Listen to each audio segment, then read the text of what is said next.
So if we don't want to do it, we have to find an amicable resolution to the conflict. And that's a choice. In Parliament, when the members of the opposition Islamic Party started attacking me about Sulawesi and Ambalat, and they said, no, you should surrender, not surrender this. I said, you have a choice. You go to war or you negotiate. Sane people must choose the road to negotiate. And precisely that was what we did. And in process of negotiations, there is, of course, a win-win, give and take, based on, of course, the rules of law. Look at UNCLOS, 1982, look at agreements, look at historical antecedents, and find a resolution. I'm very optimistic, and I think Indonesian president, and for that matter, many of the other countries, Malaysia is essentially a maritime country. We have issues, border issues, for almost every country. But we don't go to war. We have excellent relations. So work on the positive side. Which particular area of the border we can immediately resolve. And defer those that we cannot. But it should not be an issue that could create differences. And there should be, as I said, sanity in the sense that to respect these differences for a while and not be seen unnecessarily to provoke. And I'm happy that we have achieved that. Now, if it's an issue talking about issues, there are issues.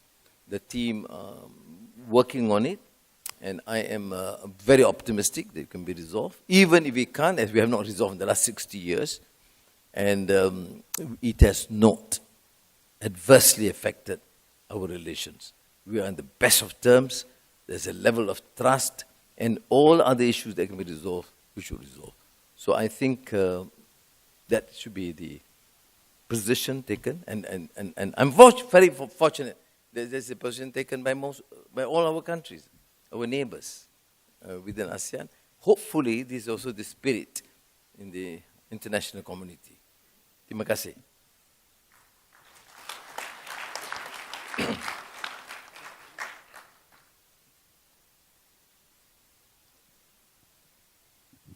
Prime Minister Dino Patijalal from Foreign Policy Community of Indonesia. First, on behalf of civil societies in Southeast Asia, congratulations on your success in mediating a truce between Thailand and Cambodia. So that comes from the heart. Prime Minister, we fully support the notion of people-centered ASEAN community, and we pledge to make that strategic vision a success. However, it seems that ASEAN community is strong at the top, among the leaders, ministers, diplomats, and officials, but not so strong at the bottom, because the civil societies are still pretty much disconnected. And a lot of the civil societies in ASEAN do not know one another and have not caught on to the ASEAN vibe as well. Can you tell us why ASEAN is having a problem or a challenge grassrooting to the civil societies, and would you agree that ASEAN community cannot be solid unless it is strong at the top and also strong and solid at the bottom? And as I told you when I came to your residence at Lebaran this year, that FPCI, my group, we are organizing probably the largest civil society conference of ASEAN member states on 6 and 7 of October. And I'm just wondering if you have any encouraging words that I could spread to the civil society groups that we are reaching out all over ASEAN for that purpose. Thank you. Thank you. Firstly, in reference to the, at least the resolution to the Cambodia-Thai crisis or conflict, I think we owe it to the leaders, both of these countries and ASEAN, because the cohesiveness and determination of ASEAN and the pressure placed by them. Then, of course, we have the United States and China. Secondly, on the issue of civil society, we are committed. I mean, in the ASEAN meetings, head of government, we have meetings with the youth, with women, with civil society. Now, the contention is that it's not permeating to the lower levels. Okay, inshallah, we'll have to do a bit more to encourage the various levels of engagement, and I think this can be done. But it's a major start. I mean, a good start, as I've seen. In all our meetings, we have a special session that leaders have to listen. And I think this will continue even at the next summit. And for the 6th, 7th October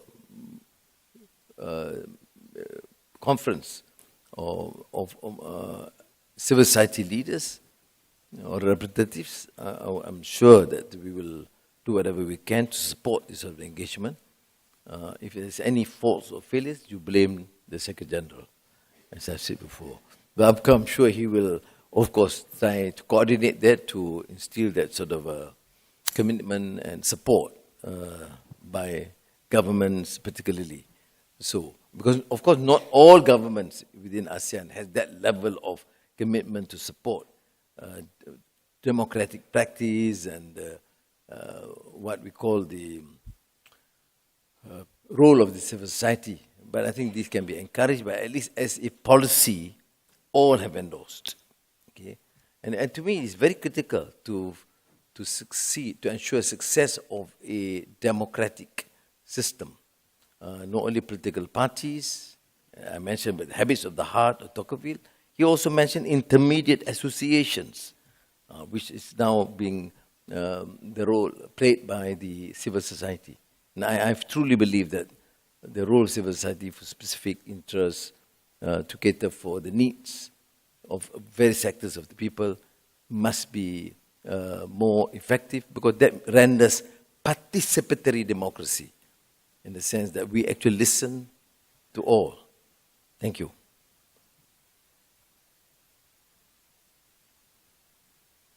We have another question. So may I conclude by expressing my thanks again to Secretary General, to all of you present. I do apologize for starting a bit early, and you have not lost much, but you can read the newspapers and the social media tomorrow. Thank you very much. Assalamu alaikum.